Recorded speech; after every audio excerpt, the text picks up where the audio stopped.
Assalamualaikum warahmatullahi wabarakatuh.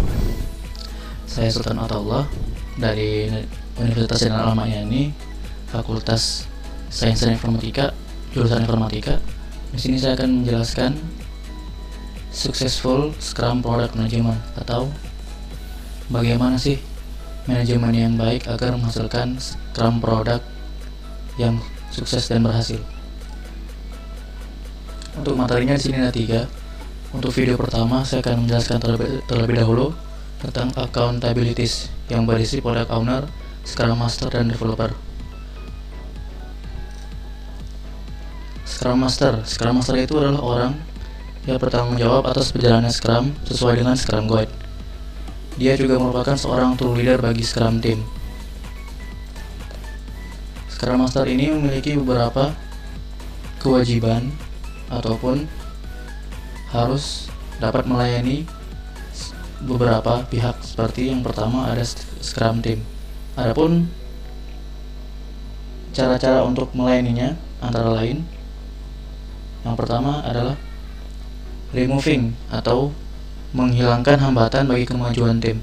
Jadi Scrum Master harus bisa menghilangkan ataupun mendeportasi dan semacamnya atas segala hambatan yang akan menghambat kemajuan tim. Ini seperti ada pihak lain yang ikut campur dalam proyek. Yang kedua ada ensure, yaitu memastikan Scrum yang sedang melakukan itu bersifat positif dan produktif. Di sini penting untuk memperhatikan hal ini, karena jika Scrum yang berlangsung tidak produktif, maka produk yang dihasilkan tentu saja tidak akan baik. Yang ketiga ada train, yaitu melatih semua anggota tim untuk dapat self-managing dan cross-functional atas pekerjaan mereka sendiri. Jadi Scrum Master juga harus memastikan Scrum team itu bekerja sesuai dengan pekerjaan mereka dan tetap memperhatikan fokus dan tujuan dari Scrum goalnya. Yang keempat ada helping, yaitu membantu pembuatan increment dan managing product backlog. Di sini Scrum Master harus membantu Scrum team dalam membuat increment, yaitu hasil produk yang baik, dan harus memanage atau mengatur produk backlog. Selanjutnya ada hal-hal yang atau beberapa cara yang dapat dilakukan oleh Scrum Master untuk melayani product owner. Yang pertama ada planning, yaitu membantu product owner dalam merencanakan produk empiris untuk environment yang lebih kompleks. Yang kedua, Scrum Master harus bisa memfasilitasi product owner untuk berkomunikasi dengan stakeholder dan Scrum team. Di sini penting diperhatikan agar product owner tidak salah dalam menyampaikan hal-hal yang perlu ataupun hal yang penting kepada stakeholder maupun Scrum team. Yang ketiga ada helping, yaitu membantu product owner dan membantu Scrum team dalam memahami segala jenis item yang terdapat di dalam product backlog. Jadi Scrum Master juga harus dapat menjelaskan dan membantu product owner sehingga semua yang bersangkutan dengan proyek dapat memahami isi dari item product backlog tersebut. Yang keempat ada find, yaitu menemukan definisi dari product goal dan manajemen product backlog. Scrum Master harus bisa mendefinisikan apa sih tujuan dari dibuatnya produk ini dan dapat mengatur product backlog dengan baik. Yang ketiga, terdapat beberapa cara untuk Scrum Master yang dapat dilakukan dalam melayani organisasi. Yang pertama, menghilangkan hambatan antara stakeholder dan Scrum team. Sama seperti removing hambatan bagi kemajuan tim yang melakukan Scrum Master untuk Scrum team. Di sini Scrum Master harus bisa menghilangkan segala hambatan yang dapat menghilangkan komunikasi ataupun menghilangkan kerjasama antara stakeholder dan Scrum team. Yang kedua ada planning. Di sini Scrum Master harus membuat ataupun menjelaskan kepada seluruh anggota organisasi tentang cara-cara ataupun hal yang perlu diperhatikan dalam melakukan implementasi Scrum ini. Yang ketiga ada support, yaitu Scrum Master harus membantu dan menyokong organisasi agar mereka paham tentang pendekatan empiris terhadap environment produk yang lebih luas. Yang keempat ada membantu organisasi dalam melakukan penerapan Scrum itu sendiri. Selanjutnya ada Product Owner. Product Owner ini adalah individu yang bertanggung jawab untuk memaksimalkan value produk dan melakukan manajemen product backlog. Product Owner memiliki 5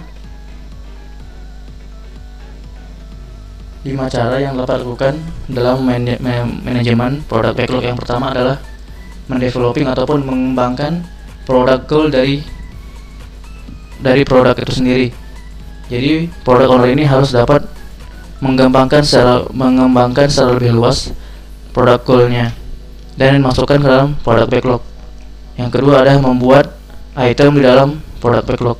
Item-item ini termasuk di dalamnya yaitu product goal tadi dan item-item lain seperti menyelesaikan beberapa hal yang harus dilakukan dalam setiap sprint dan lain-lain. Yang ketiga ada order item product backlog. Di sini maksudnya yaitu memesan item-item product backlog dari stakeholder dan accountabilities lain. Hal ini diperlukan karena item dari product backlog ini akan berpengaruh besar pada developer nantinya. Yang keempat ada memastikan bahwa produk backlog ini harus transparan ataupun terlihat jelas isinya dan dapat dipahami oleh semua orang yang bergabung dalam proyek. Yang kelima ada optimalisasi nilai kerja developer. Product owner harus dapat memastikan developer bekerja dengan baik sehingga item-item dalam produk backlog tadi dapat dihasilkan dengan level yang dibutuhkan. Selanjutnya ada developer. Developer ini adalah orang-orang yang bertanggung jawab atas aspek yang dibutuhkan oleh increment untuk setiap sprint. Developer ini tidak boleh terdiri dari satu orang, harus lebih dari satu orang, 2 orang dan seterusnya. Developer memiliki 4 tugas ataupun kewajiban developer ada 4, yaitu merencanakan sprint dan sprint backlog. Jadi perencanaan sprint ini dan sprint backlog ini merupakan hak penuh yang dipegang oleh developer. Yang kedua adalah instilling kualitas sesuai dengan DoD. Jadi developer harus memastikan dan menekankan kualitas dari produk untuk setiap sprint sehingga sesuai dengan definition of done. Yang ketiga adaptasi. Adaptasikan semua aktivitas developer sesuai dengan sprint goal, yang nantinya sprint goal ini tidak bisa berubah. Jika ingin merubahnya maka harus mengulang sprint dari awal lagi. Dan yang keempat adalah profesional. Developer harus memegang pekerjaan masing-masing secara profesional dan dapat membantu pekerjaan developer lain jika memiliki masalah, dengan catatan pekerjaannya sendiri harus sudah beres sebelum memberikan pekerjaan orang lain. Developer ini memiliki 5 tugas dan 5 hal yang harus dikembangkan. Yang pertama itu ada arsitek. Developer sini harus mengembangkan model skema database dan arsitek produk. Yang kedua ada designer. Di sini developer harus mengembangkan user interface dan user experience yang nantinya akan digunakan oleh end user nantinya. Yang ketiga ada analis. Analis ini bertugas untuk membuat analisis bisnis, analisis requirement, dokumentasi dan manual penggunaan. Yang keempat ada programmer. Sesuai dengan namanya, di sini developer yang bertugas di sini harus melakukan eksekusi kode dan menanamkan kode dalam program sehingga program dapat menjalankan dengan baik. Yang kelima ada tes. Di sini developer yang bertugas harus membuat kasus uji dan tes kelayakan untuk produk yang nantinya akan diuji coba. Dan bagian ini juga harus membuat uji coba itu sendiri. 5 hal ini juga merupakan hal-hal ataupun pekerjaan yang harus dilakukan oleh developer. Ini merupakan hal-hal inti yang harus diperhatikan oleh seorang ataupun tim developer itu sendiri. Sekian untuk video pertama. Mungkin untuk video kedua dan ketiga saya akan taruh link yang di bawah. Sekian, terima kasih. Wassalamualaikum warahmatullahi wabarakatuh.